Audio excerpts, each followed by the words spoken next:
Monggo, monggo. Masya Allah, alhamdulillah ketemu konco-konco lawas ini. Ini napak tilas kemana ini? Apa perjalanan apa yuk? Napak tilas sih? Ini Pak Mansur. Mas Mansur. Nah ini. Masya Allah ini. Mas Mansur ya.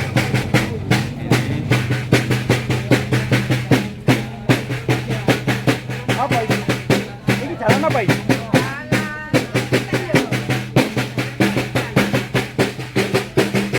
Nanti ngono, semandiri apa gosen dia? Ini Mas Mansur ah?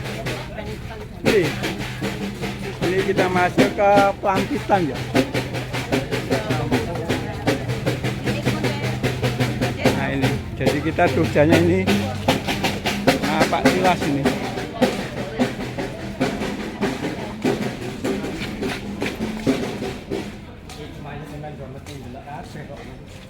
Masya Allah ini. Ini apa ini? TK Asia. TK Asia. Ini. Oh Pelampitan ya ini. TK pertama ini. TK pertama ya? Gak ada yang mandu ya? Siapa yang mandu ini? Oh nanti di sana. Mungul. Langgar. Yang mandu. Wah gak jelas sih.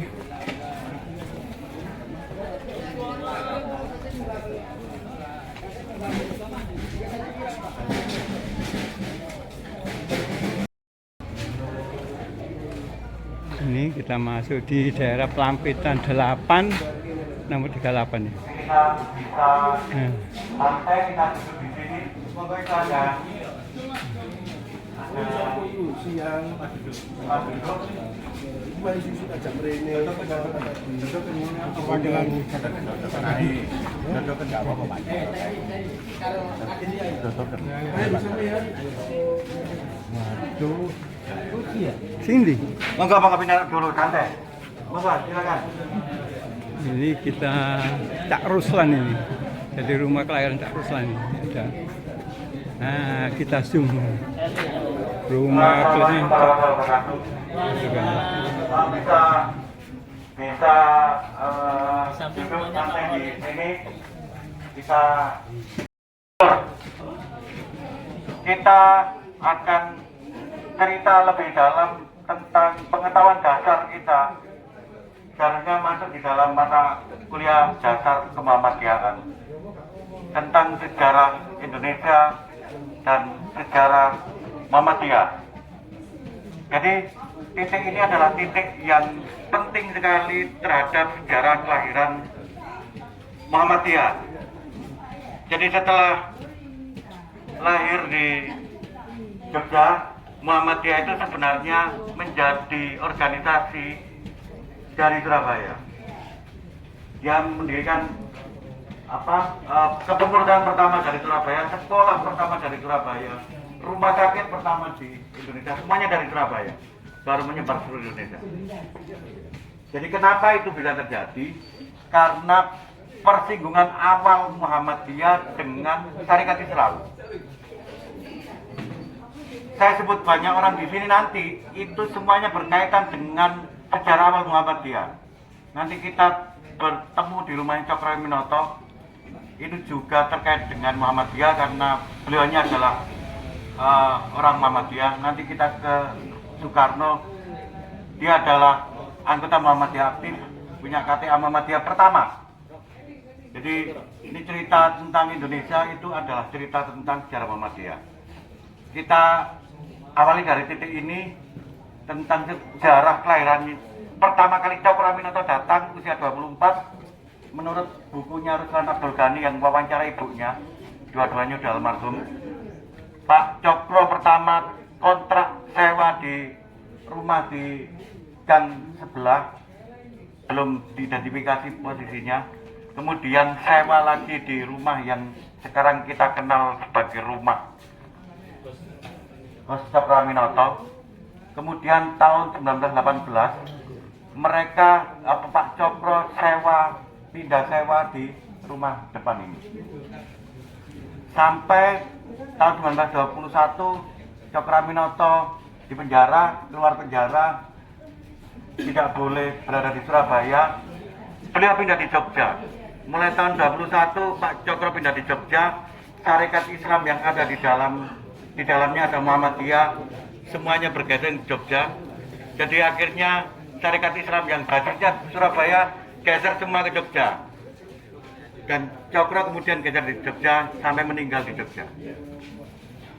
Jadi itu yang kemudian kita berada di posisi ketika syarikat Islam membangun Muhammadiyah dari tempat ini. Jadi ketika Cokro berada di rumah ini, Soekarno menikah dengan Utari itu juga di rumah ini. Kemudian Ahmad Dahlan beberapa banyak ditulis sama rekan saya. Itu kalau warga sini sering menceritakan tentang Ahmad Dahlan, Soekarno, Cokro itu di masjid ini, iya.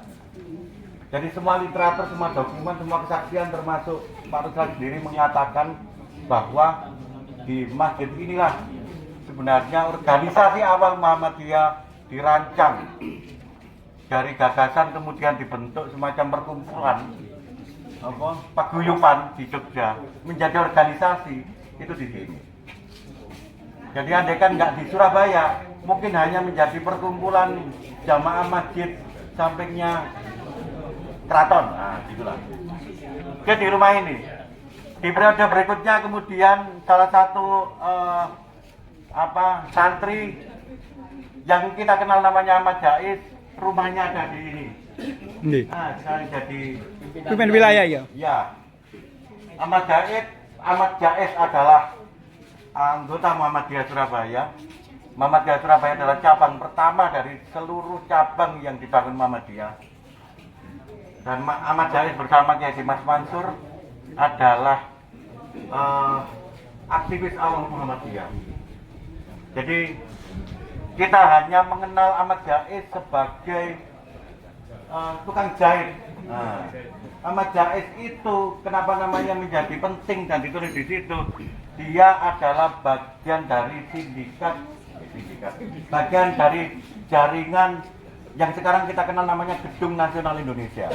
Dia pendirinya bersama Dr. Sutomo, dan Dr. Sutomo itu orang Muhammadiyah. Jadi Dr. Sutomo itu orang Muhammadiyah di generasi di bawahnya Cokraminoto. Dia bersama Ahmad Jais dan banyak orang lain, nama-namanya ada di sekitar kelurahan, ada Sujono, kemudian Wisnu Subroto, macam-macam. Itu adalah pendiri namanya Indonesia Study Club. Jadi klub perkumpulan yang ada di Surabaya pasca syarikat Islam, yang salah satunya ada Ahmad Jais dan ada Dr. Sutomo termasuk Kiai Dimas Mansur. Jadi saja ini kita Muhammadiyah kabeh. Termasuk tadi kalau lewat kita masuk di situ ada Pusura. Ya, Pusura itu didirikan juga oleh Muhammadiyah. Ada Kiai Dimas Mansur, ada Dr. Sutomo dan beberapa orang lainnya. Dr. Suwandi. Jadi sebenarnya sejarah kelahiran kita ini, bangsa ini adalah sejarah yang bersinggungan dengan sejarah Muhammadiyah. Jadi kita menjadi bagian dari lahirnya Indonesia. Kita ngomong sebelum cerita tentang Indonesia lahir. Kenapa ada di sini? Karena sebenarnya mereka para priai rendahan namanya, priai yang tidak masuk di dalam sistem pemerintahan regen kabupaten. Itu kan priai yang orang bebas tapi bergelar priai. Gelarnya Raden Mas seperti Cokraminoto, gelarnya Raden seperti Soekarno, gelarnya Raden seperti Dr. Sutomo. Itu semua bebas gelarnya. Karena apa? Semangatnya itu juga semangat Muhammadiyah. Apa itu namanya? Kesetaraan. Itulah kenapa kemudian kita tidak banyak menggunakan, kita menganggap bahwa hal yang sama di mata Tuhan, ngapain kita pisah-pisahkan ketika menjadi manusia. Kemudian kenapa gerakan awal di Surabaya ini menjadi penting karena terkait dengan kelahiran Muhammadiyah.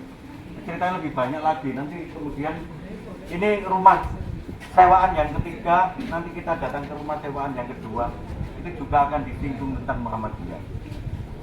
Begitu ceritanya, sementara jadi periode ini kira-kira saya membuat rentang waktu jalan di sini itu sekitar tahun 1906 sampai 1921. Jadi jauh sebelum tentang Indonesia merdeka. 1906 pertama Cokro datang, kemudian dia menjadi organisator baru tahun 1912. Syarikat Islam masuk di Surabaya tahun 1912. 1913 Kiai Ahmad Dahlan masuk menjadi pengurus Syarikat Islam dan menjadi komisaris Syarikat Islam. Komisaris itu Dewan Suro lah kira-kira. Nah, apa namanya? Dewan Suronya Syarikat Islam. Dan di situ ada banyak orang yang menjadi bagian dari Syarikat Islam. Fakhrudin yang kemudian menjadi ketua umum Muhammadiyah yang kedua adalah ketua Syarikat Islam Yogyakarta. Jadi cerita Cokraminoto, cerita Syarikat Islam dengan Muhammadiyah sama. Satu rangkaian. Oke, kita lanjut. Sawah ini rumahnya Bapak Ruslan Abdul Ghani. Nggih.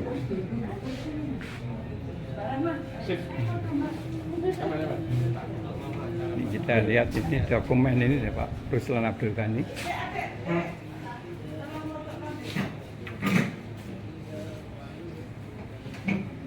Ini buku beliau. Nah, ini.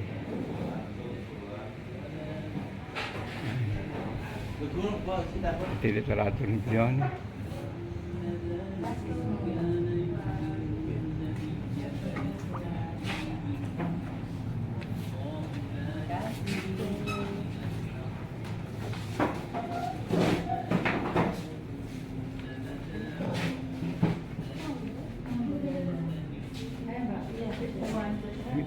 Nah ini.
Ceritanya Surabaya itu kan punya sekolah tahun 1922. Itu posisinya di rumah cicitnya Pak Azhari ini. Jadi di seberang sana ya.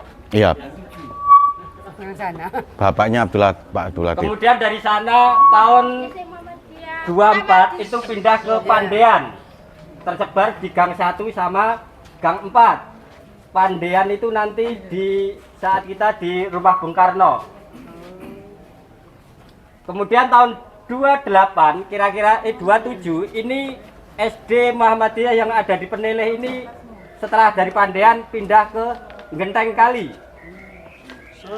Terakhir ada di Genteng Muhammadiyah, Genteng Skut namanya, menjadi Genteng Muhammadiyah. Iya, itu pertamanya di situ, kemudian pindah ke Genteng Gebang. Sebelum akhirnya karena muridnya kurang, akhirnya tutup. Tahun 2006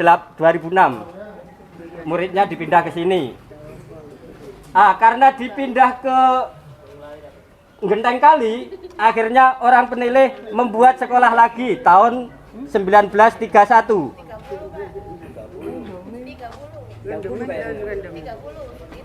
Dari dokumen yang tertulis tahun 1931 dari PP Muhammadiyah.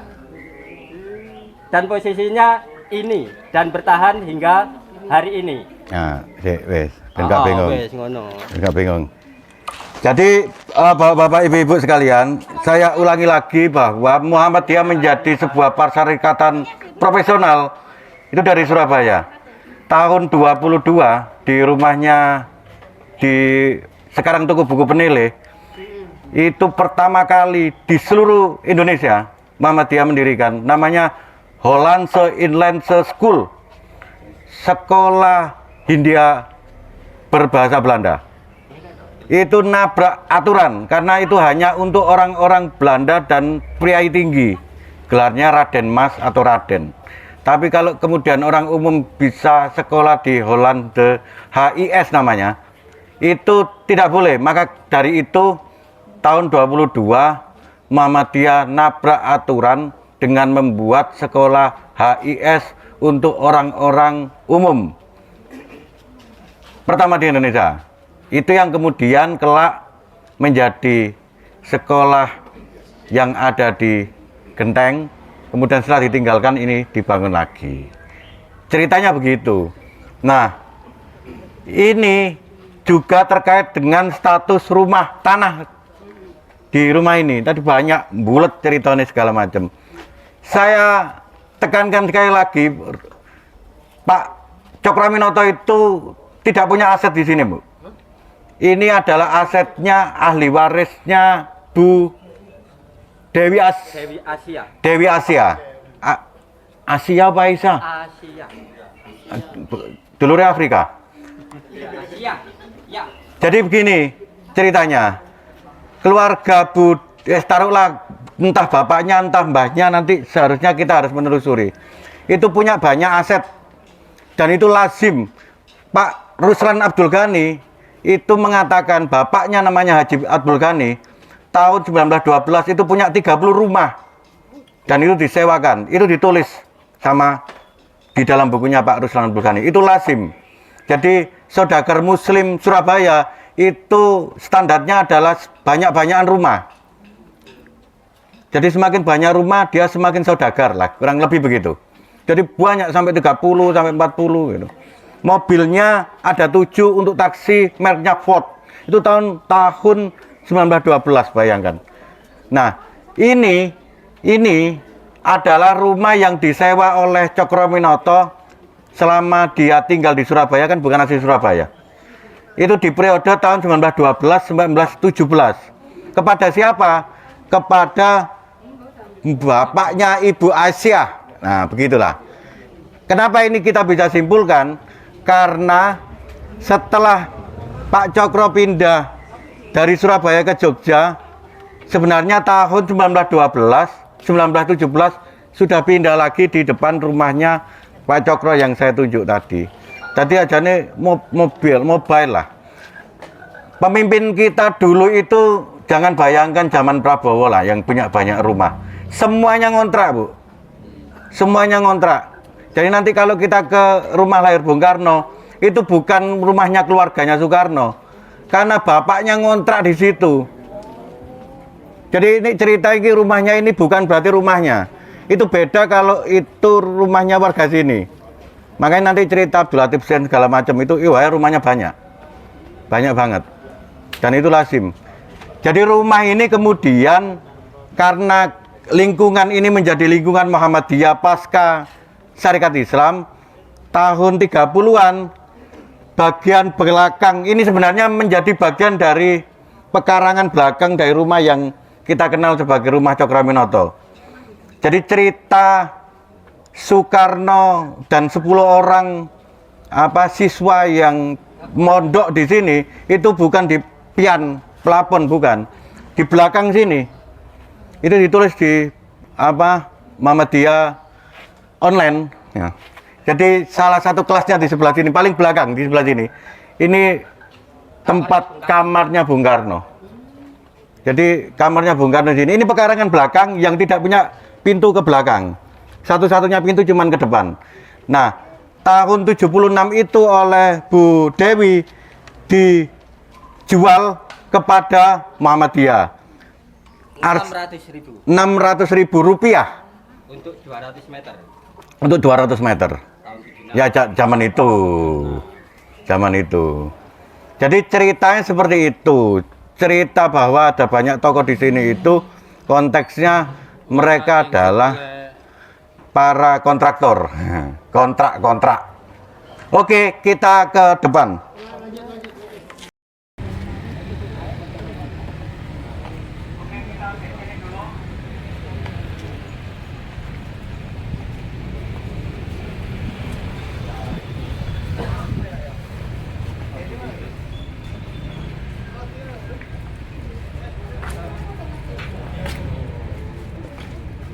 Saudara-saudara sekalian,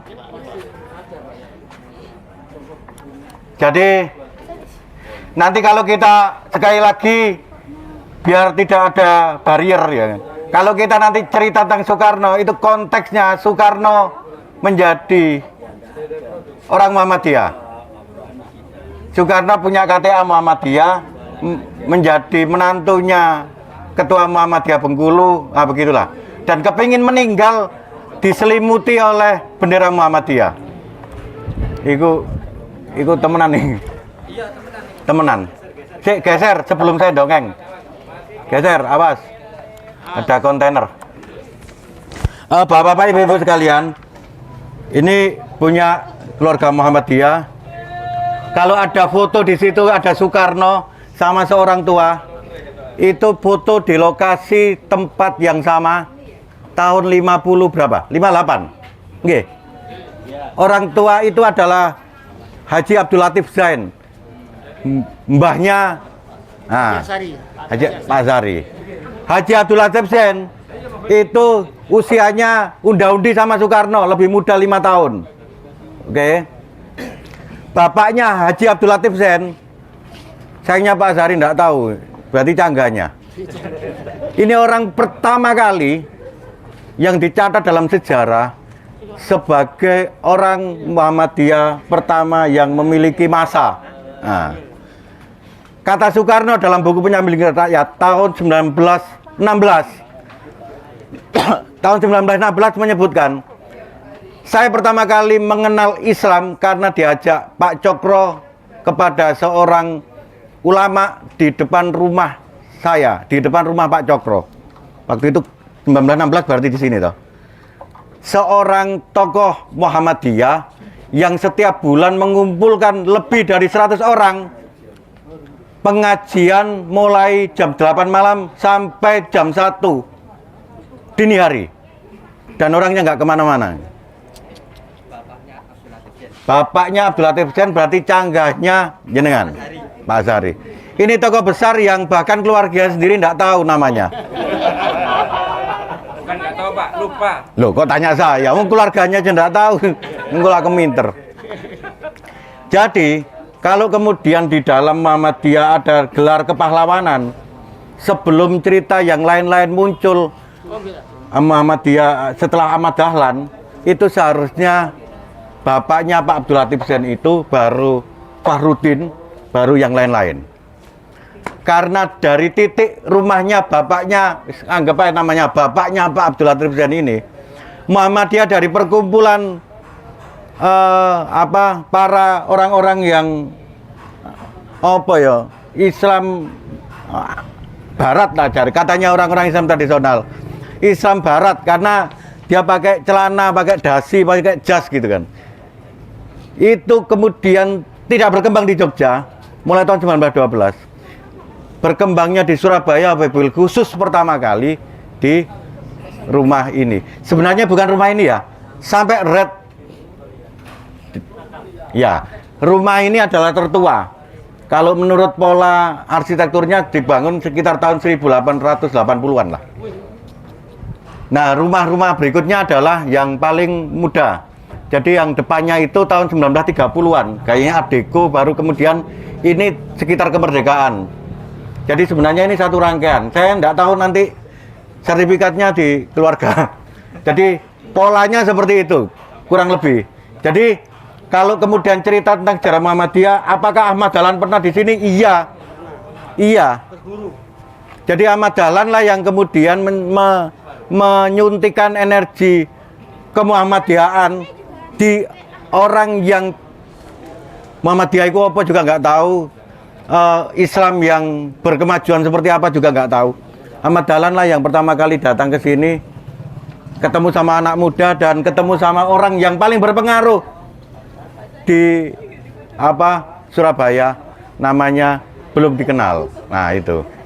Maka kemudian ketika hari ini kita melihat fotonya Soekarno yang ada di situ, itu ceritanya lebih jauh, tidak 58, tetapi kesaksian Soekarno yang ditulis dalam buku biografinya tentang tokoh yang ada di depan rumahnya Pak Cokro, tempat rumah yang menurut Soekarno pertama kali mengenal Islam, dan Islam itu adalah Muhammadiyah. Makanya cerita berikutnya adalah Soekarno menjadi anggota Muhammadiyah, punya nomor induk, punya KTA Muhammadiyah, menjadi menantunya ketua Muhammadiyah Bengkulu, membangun Masjid Muhammadiyah di Bengkulu.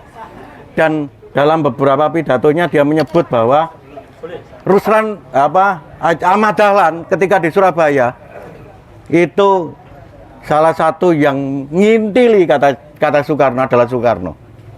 Jadi cerita itu lebih dekat. Nah, kenapa gak NU? Kan ini cerita sebelum NU lahir, tahun 1916. Jadi gak oleh protes. Aku cerita gini ini, wong NU ono sing protes. Lagi kan cerita tahun 16, Pak. Bukunya Soekarno itu menyebut tentang peristiwa yang ini adalah tahun 16, sebelum Indonesia, sebelum NU. Nah, benar. NU berdiri tahun 26. Tahun 26. Jadi cerita-cerita ini adalah cerita jauh sebelum urusan tentang NU, tapi tentang, kalau kita menyebut sebenarnya gerakan awal Muhammadiyah itu gerakan pembebasan. Hari ini kalau kita ngomong gerakan pembebasan itu gerakan kiri, tapi sebenarnya sejatinya itu adalah kata Cokroaminoto dalam buku Islam dan Sosialisme, bahwa semangat kita itu adalah kebersamaan, solidaritas, sama rata sama rasa. Gak ono sing sugih nemen sampai melarat nemen, kudu roto meskipun gak roto nemen, gitu. Itu cerita yang saya sampaikan. Kalau kepingin masuk melihat rumahnya original, lokasinya asli, fotonya asli, di titik yang asli, sayangnya digeser, Pak. Jenengan kembalikan lagi posisi lemarinya. Posisi lemarinya mohon dikembalikan karena itu artefak bersejarah, Pak. Masih tetap kok. Loh, enggak. Lah yang itu lah. Kemarin kan lemarinya gini loh. Enggak, gitu. Ya itu loh. Iya, tetap. Tetap, Pak. Enggak. Monggo. Ini kan ini, Bu. Yang kanan itu kan ini. Iya. Yang kiri kamu kemarin ada. Ini loh lemari loh. Oh iya, tapi Nah. itu udah enggak persis ini. Oh. Kalau memang mau ngasih lemari yang disesuaikan sama itu meskipun baru. Biar bisa direkonstruksi namanya, Bu. Karena itu penting menceritakan tentang sejarah awal Muhammadiyah. Dari rumah ini. Oke. Kalau memang mau bikin baru daripada beli, bikin aja yang model seperti itu. Taruh. Jadi biar orang-orang bisa foto. Iya. Jadi biar orang misalnya iki galone aja kene lah, biar bisa difoto dengan model seperti ini, nggih. Ya insya Allah nanti anu lah dampaknya boleh lah. Tapi kalau kemudian kayak gini, iki pojok penting iki. Ini pojok penting. Ini ada Soekarno, ini ada Abdul Latif Sen. Nah, Abdul Latif Sen ini punya bapak yang bahkan putunya sendiri tidak tahu nama bapaknya. Itulah orang yang pertama kali membangun Muhammadiyah di Surabaya. Sebelum cerita-cerita Mas Mansur, sopo itu. Sayangnya bahkan keluarganya tidak tahu, makanya itu tidak tercatat dalam ingatan sejarah. Sayang. Sampeyan goleki lah kuburane apa. Nasab-nasabe, perawi ini apa. Kurang lebih gitu. ceritanya. Ya iki titik pentingnya, Mak. Iki wis iki nah kan gak ada galon. Nah, galonnya sama anu iki lemarinya dikembalikan lagi seperti kemarin. Nggih. Iya aku jare eling. Nek dibalekno meneh iki titik penting dadi ya dakwah lah ya. Dakwah dari iki kan lebih keren. Apa dhewe nek cerita nek sesama Muhammadiyah ya padha ngerti ini. Ah, ngene. Iya. Bukanlah begitu, Pak. Saya. Nah. Bung Karno macak ngene. Gitu. Oke.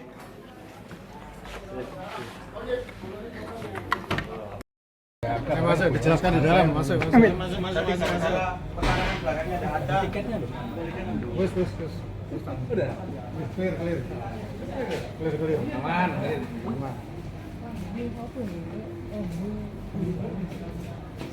Silakan foto-foto.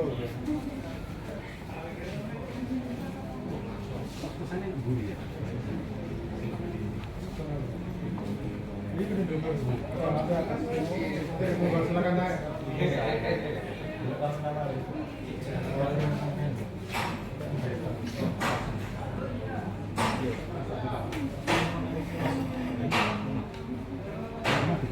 Ini rumah Cokro, tapi aslinya dulu beliau ngontrak ya.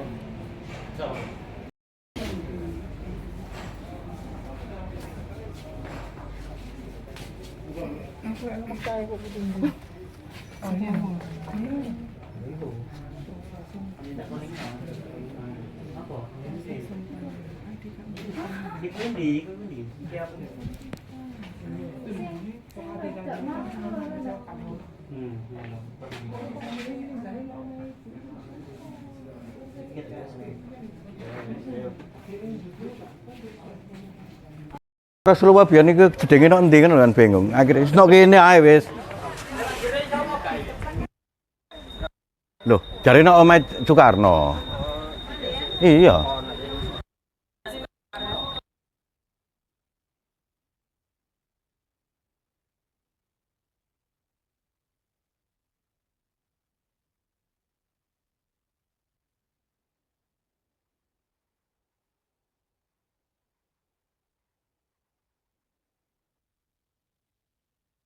Oke, guru bangsa. Guru bangsa. Ini adalah bagian depan dari keseluruhan rumah yang disewa sama Pak Cokro dari ahli warisnya Ibu Dewi. Jadi Mbah Ibu Dewi punya rumah di sini disewa sama Pak Cokro. Dulu ada pekarangan belakang jadi sekolahan. Jadi modelnya seperti ini. Ini modelnya rekonstruksi, hasil rekonstruksi apa namanya? Kalau nggak salah ini Kompas kan. Sama ini. Rekonstruksi Tempo. Oke, ini halaman ini rumah induknya. Dan ini adalah pekarangan belakangnya. Jadi kalau ada sekarang digambarkan di atas, saya tidak tahu apa basisnya. Basis pengetahuannya dari mana. Jadi pekarangan belakang inilah yang kemudian sekarang menjadi sekolah Muhammadiyah. Sejak kapan? Sejak tahun 38. Jadi Cokro tinggal di sini tahun 1912 sampai 1917. Kemudian Muhammadiyah lahir di Surabaya tahun 1921. Tampaknya banyak yang menjadi anggota Muhammadiyah, para saudagar-saudagar pemilik tanah itu. Sehingga kemudian salah satunya juga yang depan, kemudian menjadi sekolahan. Jadi kalau cerita sekolah Muhammadiyah awal-awal itu nanti semuanya bermula dari rumahnya saudagar yang dipakai, kemudian lama-lama dilepas. Jadi rumah depan ini itu rumahnya saudagar yang dipakai. Nanti gang 4 dan gang 1 di Pandean juga sekolah Muhammadiyah pertama itu juga rumahnya saudagar. Jadi semuanya rumahnya saudagar. Dan ini adalah rumahnya saudagar yang dipakai sejak tahun 30 berapa tadi? 8 apa berapa? Pekarangan belakang.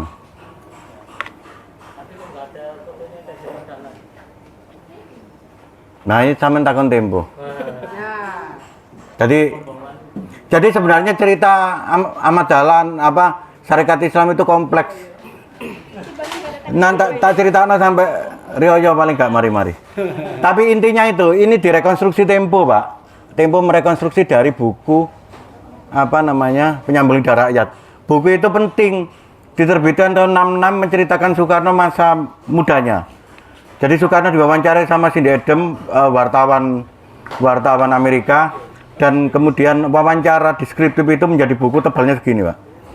Itu detail menceritakan mulai dia lahir di Surabaya, kemudian bapaknya namanya siapa, yang menikahkan Soekarno namanya siapa, pacarnya pertama namanya Utari, tukaran sama apa namanya Bahrum. Jadi ingat betul, Soekarno pertama nembak Utari di jembatan Penile, nembak Utari ketika Utari umur 16 tahun. Omongno Utari ku mbae sapa? Utari itu anaknya Pak Cokro, dia punya anak namanya Haryono Sigit. Haryono Sigit punya anak namanya Maya Estianti. Maya Estianti punya anak namanya Al Eldul. Itu nasabnya, ya kan? Apakah Utari Al Eldul itu juga kaitannya sama Soekarno? Enggak.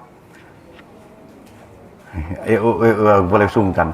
Jadi ini ceritanya hubungan yang unik dan spesialis. Jadi Soekarno kos di rumahnya Pak Cokro di sini dan kemudian pindah di belakang tadi di Pelampitan.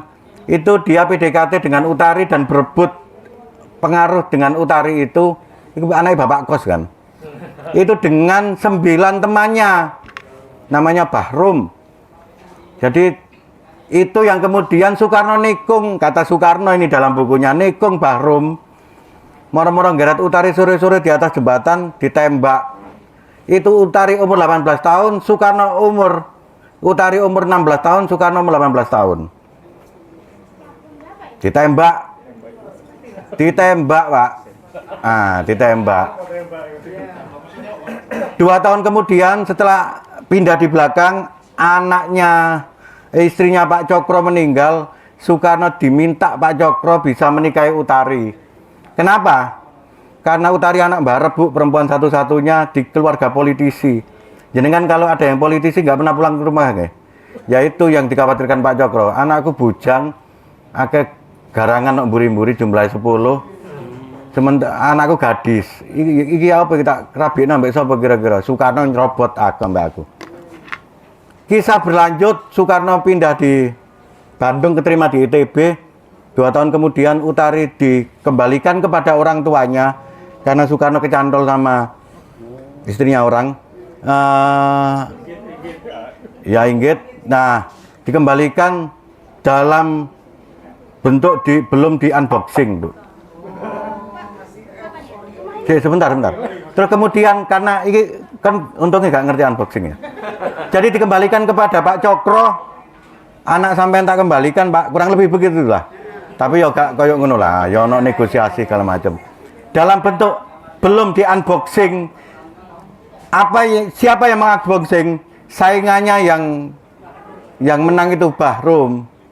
Jadi Rum, aku soleh kan PNI kan pacarmu biyen. Kira lebih gitu. Dari Bahrum lahirlah rektor ITS itu.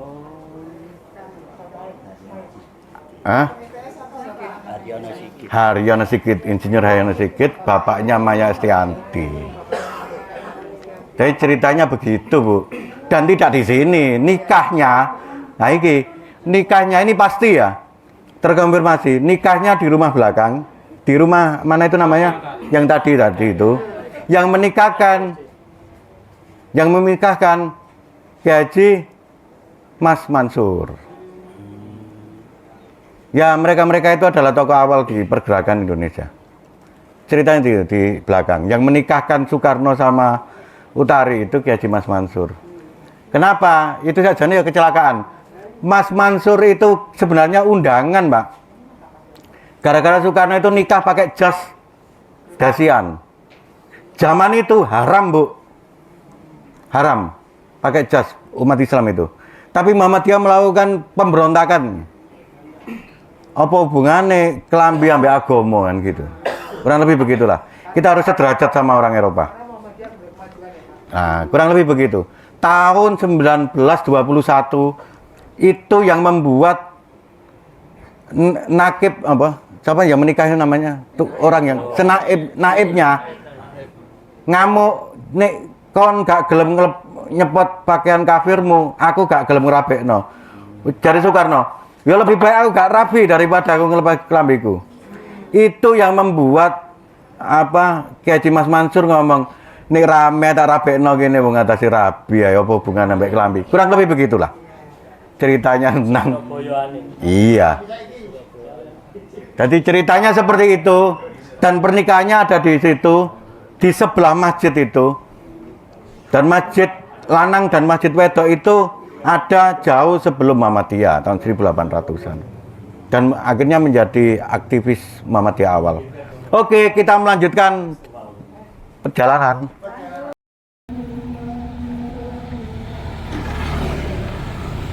Ini di Pandian 4 ada tulisan rumah kelahiran Bung Karno ini.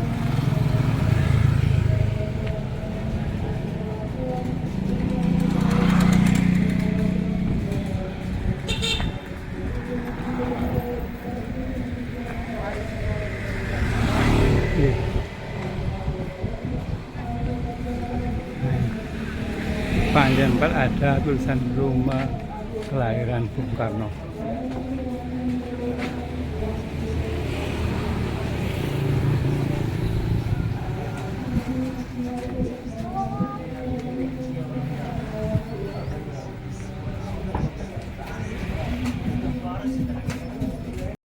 Iya. Jadi gurunya itu Pak Badri. Oh iya ya. Iku ya guru ya guruku ngerang ya LP. Nek sing SMA gak ono ya. SMA ne saiki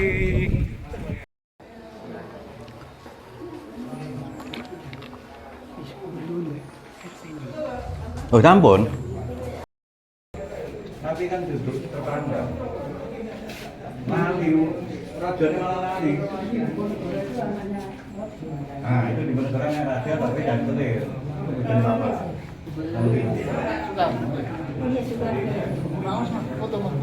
Tadi kakak berharap raden itu ini pejabat ini kanjeng raden. Nah, Bapak Ibu, saudara-saudara sekalian, Pak Sukeni alias Raden Sosrodiarjo itu. Ya, Sukeni alias Sosrodiarjo itu keturunan dari Pak Mahamangkubuwono II. Makanya masih ada mambu-mambu gelar radennya, tapi dari istri selir yang keberapa. Karena Hamangkubuwono, Pak Kubuwono itu ada yang punya istri 40, 60 gitu kan. Dan semua dapat gelar.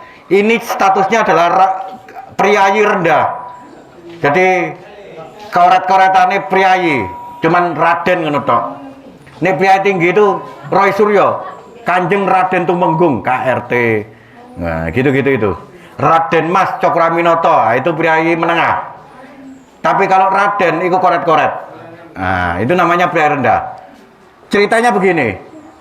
Pak Sukeni ini pertama sekolah menjadi guru di Probolinggo.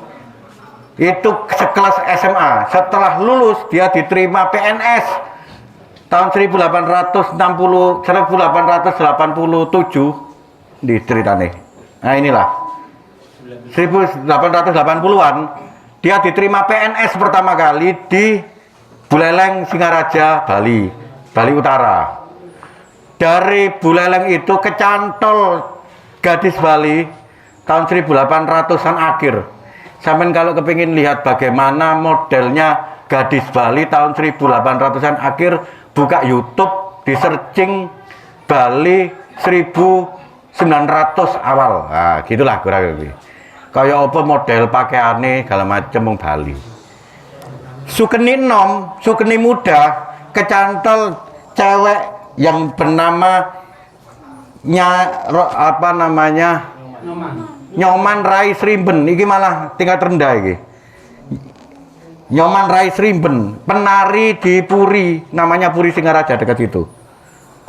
Wong Jawa kecantol wong Bali di periode itu, dan tiba-tiba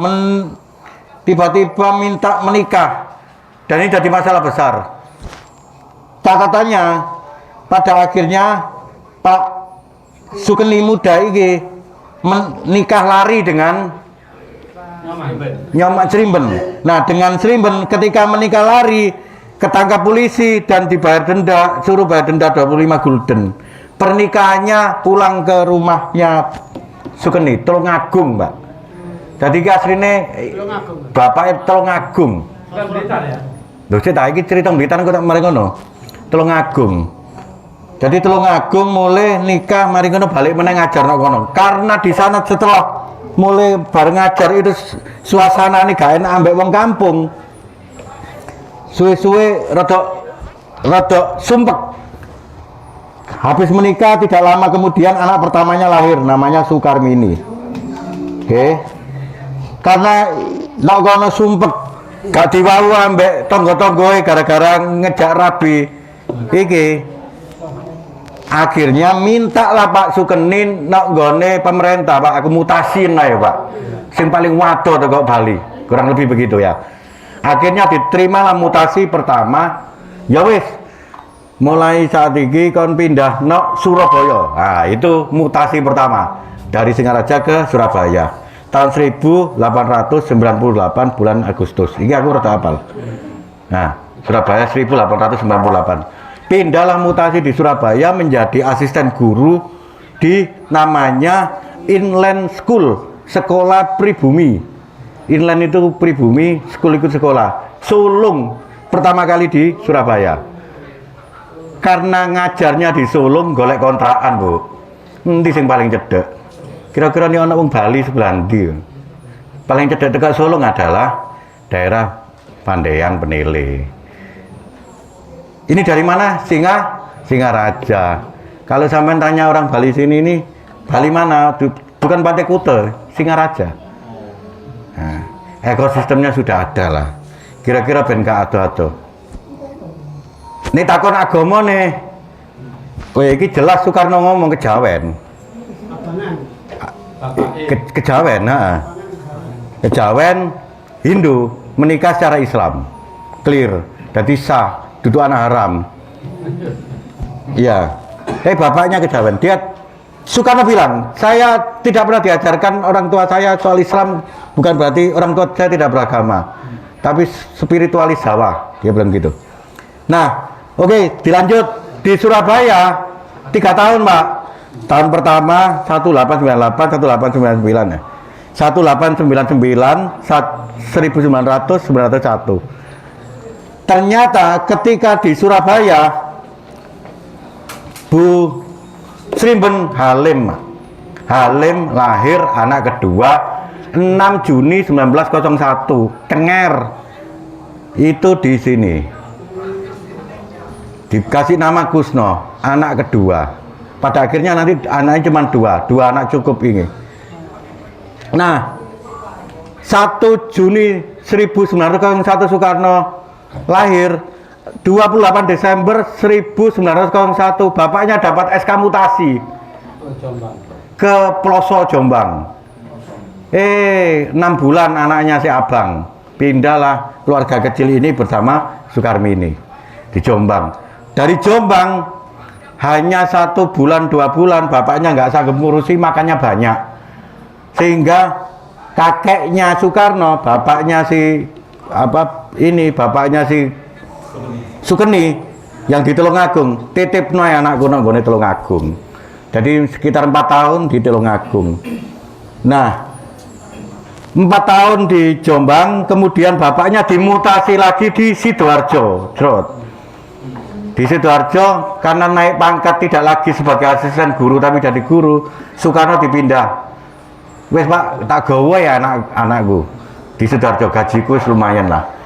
Dari Sidoarjo cuma 2 tahun kurang lebih dimutasi lagi di Mojokerto. Itu kira-kira usia Soekarno TK, seusia TK sampai umur 15 tahun. Nah, TK sampai umur 15 tahun. Itu di Mojokerto. Ketika mau masuk HBS, ya setingkat SMA, sekolah menengah atas, Soekarno diterima di Surabaya, HBS satu-satunya. Bapaknya bingung, rekomendasi bapaknya kata Soekarno, budalo nek omahe Pak Cokro Aminoto koncoku. Kok ngerti? Ya ini kan kelas menengah lah di periode itu di Surabaya. Kata Pak Cokro, bapaknya temannya dia. Jadi mungkin di WA, Cak, anakku terima Surabaya manggon nanti. Wih, nok maku aja. Itu ceritanya. Jadi datanglah ke Surabaya tahun 16. Ya, tahun 16. Sekolah lah di Surabaya. Nah, disitulah cerita tentang Soekarno di Surabaya banyak, kemudian menggambarkan tentang Muhammadiyah segala macam. Karena di Surabaya kok dilala Pak Cokro sudah aktif di Muhammadiyah, Ahmad Dahlan menjadi pengurusnya Syarikat Islam, Cokro menjadi ketua umum Syarikat Islam. Jadi antara ketua umum sama Dewan Suro itu dicekel Muhammadiyah di Syarikat Islam, dan Soekarno masuk di situ sebagai anak usia 15 tahun, umur 16 tahun. Nah, ketika tahun 1917 Soekarno sekolah di sini, bapaknya dimutasi ke Blitar. Di Blitar ngajar sampai pensiun 1930. 1917, 1918 kakaknya Sukarmini dinikahi sama namanya Pak Puguh, anaknya residen Besuki, orang kaya menjadi pejabat di Pengairan. Pak Puguh lah yang kemudian nelongso nontok morotuone sampai pensiun gak ndek omah, Pak, ngontrak-ngontrak. Pak Puguh membelikan rumah di Blitar yang sekarang jadi Istana Gebang. Jari wong gak ndek duwe kok omahe gede. Sing nukokno Pak Puguh. Oke. Pak Puguh tibake dicerai ambek iki. Tidak lama kemudian nikah, namanya Pak Wardoyo. Pak Wardoyo itu kemudian selama ini orang Blitar menyebut rumah itu rumahnya Bu Wardoyo, iya kan? Ya. Rumahnya Bu Wardoyo karena Bu Sukarmini menikah sama Pak Wardoyo. Jadi Pak Wardoyo itu mukodo ya jane. Dari sebelumnya namanya Pak Puguh. Nah, sing sugih ya iki. Warisnya jatuh ke ini. Puguh cerai sudah. Enggak, yang maksudnya bukan Soekarno, bukan siapa-siapa, bukan Pak Wardoyo, tapi ini dari suaminya.